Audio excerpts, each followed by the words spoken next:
who led us so beautifully this morning. So I want to begin by sharing a memory that comes from my years of my first pulpit as a rabbi when I served in Boston, outside of Boston.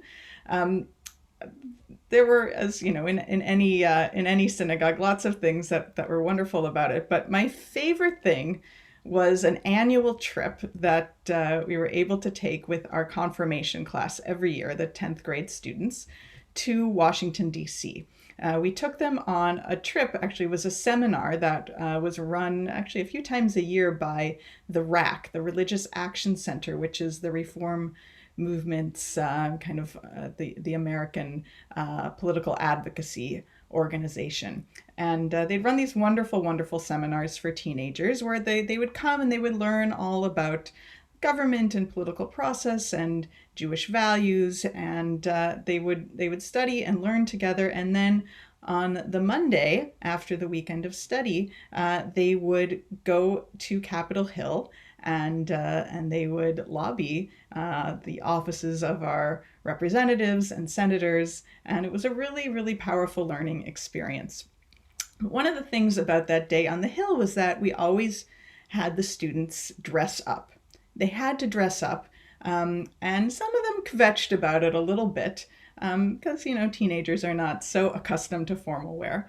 But it was very important because dressing up gave respect to the office, not just the buildings that they were entering, but to the staffers.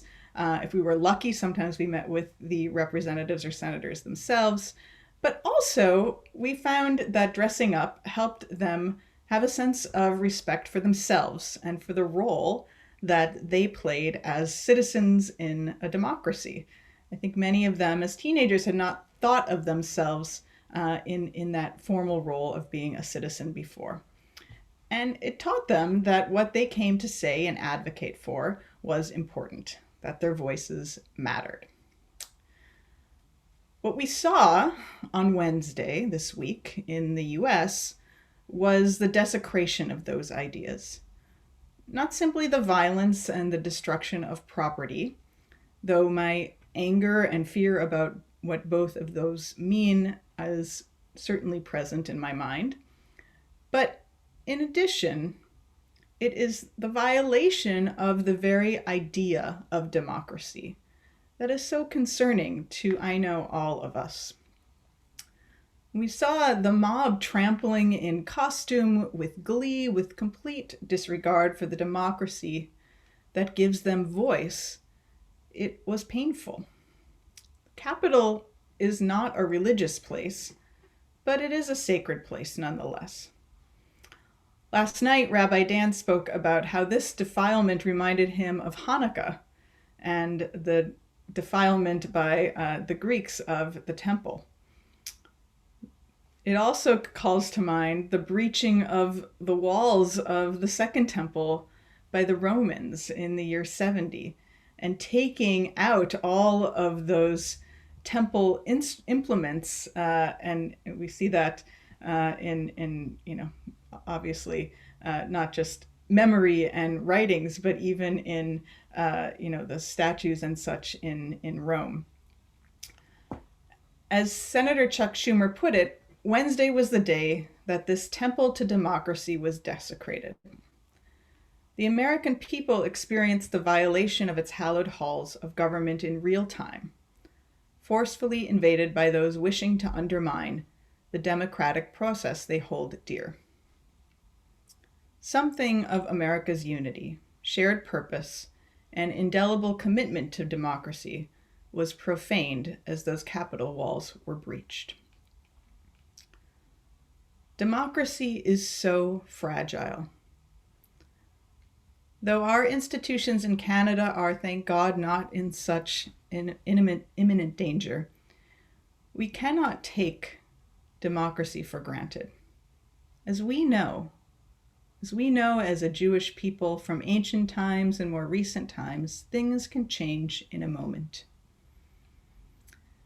As we begin the Shabbat, the book of Shemot of Exodus, and we read, "There rose a king who knew not Joseph. we see how much can change like that. Policies, slavery, the death of baby boys, so much oppression and pain. But the Torah can teach us and give us some insight, as it does always, incredibly. No matter what's happening in the world, we can always look to Torah for insight. The Torah can teach us something about how to respond. Now, there is a lot about civic responsibility woven through this parasha. But for me, this week, the most resonant example is the narrative of Shifra and Pua, those midwives who disobeyed Pharaoh's orders to kill the Jewish baby boys. Who were they, these miyaldot ha'ivriot? There's always a question about their identity. We know their names, which is something significant in Torah, of Shifra and Pua. But we're not quite sure. Were they Hebrew midwives or midwives to the Hebrews? Rashi and other commentators actually say that Shifra and Pua are actually nicknames for Moses' mother and sister, Yocheved and Miriam, that they were indeed Hebrew midwives. Others, including the 16th century Italian commentator Sforno, suggest that they were Egyptian. I've read Sforno's commentary about their identity many times, but this year I wanted to look back at it and I saw something totally new. It actually blew me away, and I want to read it together with you.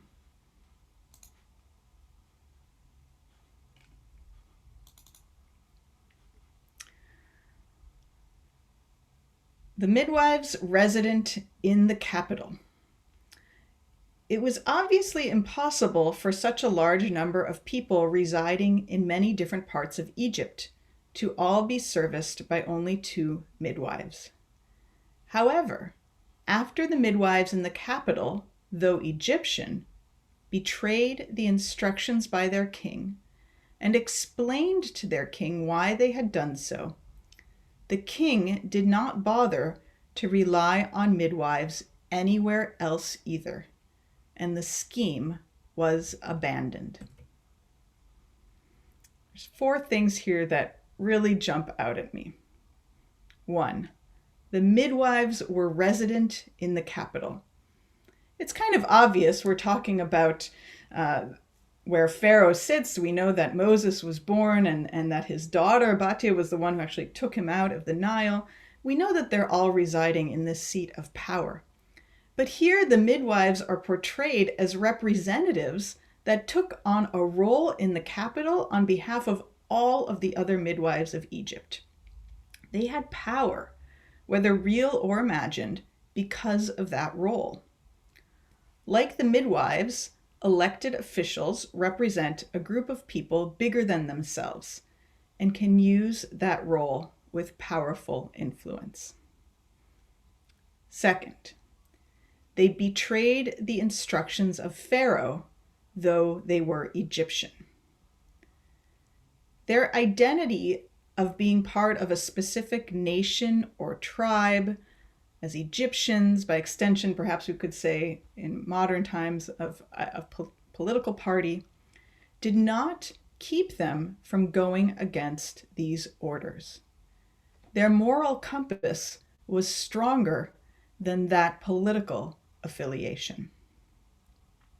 3, they explained to their king why they had done this. To me, this is the most striking part of Sforno's commentary. The idea that Shifra and Pua explained why they did this means that they understood the truth of the situation, that they spoke literal truth to power. One of the most frustrating things about what we see happening in the US is that so many representatives are unwilling to speak the truth that they know to their own people about the facts of the election. It is the repetition of lies and conspiracies that is fueling these mobs. And finally, that the scheme was abandoned. The midwives changed the policy of Pharaoh, Life wasn't suddenly great for the Israelites, but their words and their actions had actual impact. They show us that brave acts have significant effect. Whether Shifra and Pua were Hebrew midwives or Egyptians, we can't really know. But for today, I'm finding meaning especially in Sforno's interpretation that they were Egyptians. It is hard to be brave in any situation. Being brave and calling out injustice and wrong is really hard when you are the one being oppressed or in a minority. And I would suggest that being brave and calling out what is wrong when you are in the majority or under the protection of authorities can be sometimes even harder, but all the more important. Think of the oft-quoted defense of Adolf Eichmann, "I was only following orders," which makes us cringe because how it was used as a defense for so much evil. For a society to truly function fairly and justly, there must be an ethical and moral authority that holds more sway than the political. We know that power corrupts, but an inability to recognize corruption from within is so easy to happen and so powerfully dangerous. It is no coincidence that midwives are the featured players in this episode. In their everyday lives, Shifra and Pua literally aid the birthing process of individual women. In their refusal to obey Pharaoh, they assume a key role in the collective birthing of the people of Israel, of all of us. We are all concerned, whether American, Canadian, or citizens of any nation, especially those of us lucky to live within a democracy. Everything is so fragile. This is a warning to all of us. Be like Shifra and Pua. Let us find the power in our voices as midwives for justice. Shabbat Shalom.